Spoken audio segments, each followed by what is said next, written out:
Everyone, welcome to my channel GSP Studies. First of all, congratulations to all the qualified candidates and keep practicing with us. Get ready for the dictation. 5 seconds. Start. Mr. Speaker said, through this appropriation bill, the government seeks authorization from Parliament to spend a large sum, and the Parliament does not normally grudge sanctioning this amount. But we have two grievances. One is that this amount, which is so large, is not husbanded properly. In other words, there is a lot of wastage which the government has not been able to stop. Secondly, the most important problems of the country have not received adequate attention of the government. One such problem is the problem of population growth. And for the family planning, the finance minister has allotted in the budget only a sum of rupees 150 crores, which by any standard is very inadequate. Sir, the result of the recent census must have caused a serious concern to the government because we have 130 million people to our population. In some states, the program of family planning has succeeded, while in others, it has not succeeded. In fact, it has gone in the reserve direction. Para. Sir, it is said that female education and female literacy help in family planning. But unfortunately, this has not been borne out by the results of the census. Sir, actually, female literacy increased by 7%. Male literacy has increased by 5%. And yet, our population growth has remained unabated. Hence, resources invested in family planning should not be considered as an expenditure, but it should be considered as an investment. In this connection, may I give you two very interesting findings which have been given by the Indian Foundation for Development. One is a static population takes 12 years to double its per capita income with a growth rate of 5%. If the population growth rate is 2% per year, it will take 23 years. If the gross national product is 4%, it will take 43 years to double. Para. The second finding is this. Even now, the number of people living below the poverty line is between 450 and 60%. This foundation says that by the end of the century, when the population would rise up to 1000 million, 9 out of 10 people would be living below the poverty line.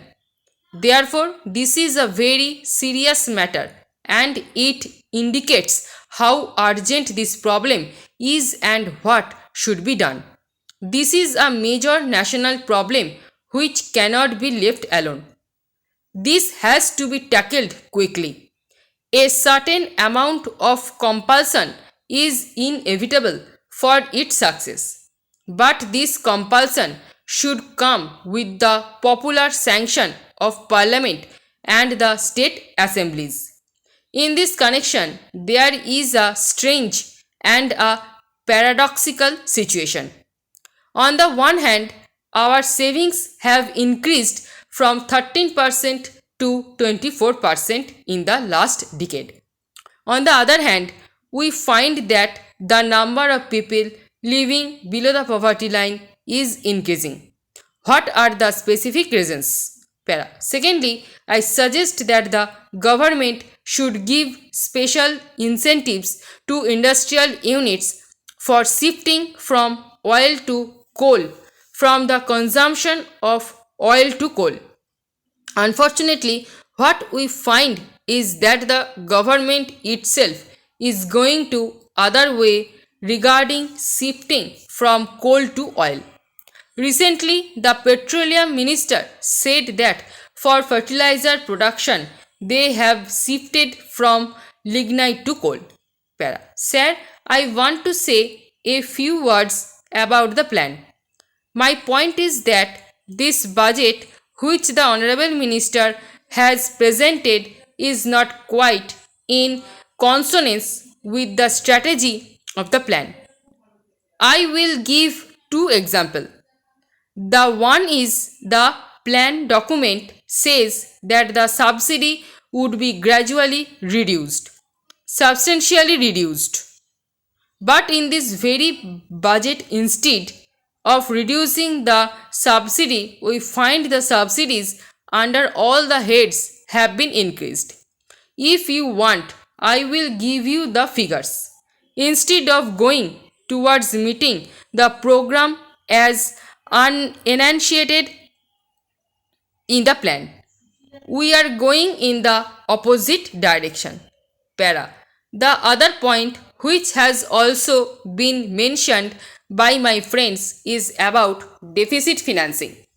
What you have provided in the plan for deficit financing is rupees 5,000 crores for a period of 5 years.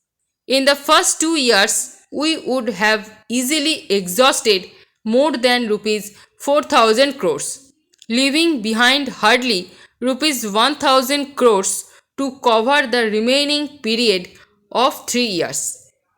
Not only the present finance minister but even his predecessor seemed to have come to the conclusion that rupees 2,000 crores of deficit every year is a reasonable and safe amount which our economy can absorb. I think this is a very dangerous estimate or assessment that they have made.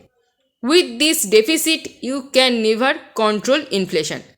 In fact, inflation will go on rising. At some time, in some weeks, it may appear that there is fall in the consumer price index. But if you examine it on a continuous basis, you will find that the prices with this type of deficit financing can never come down. Para. Sir, there is a lot of wastage in our government expenditure. Government treats this plan expenditure as sacrosanct or a scared cow. There is corruption in planned spending also. I would request the government to take care to economize wherever possible and see what can be done in this regard. I would also mention that our planned projects are not properly implemented. The plans are imaginative, our programs are realistic, and our projects are practical. But their implementation is not only defective but positively poor.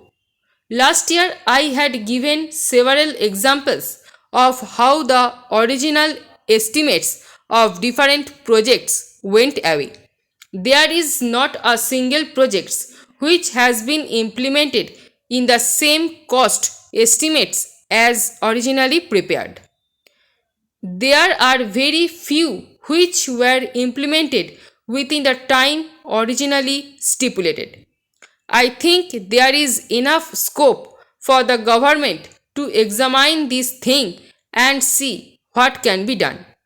I can give you examples of this stuff.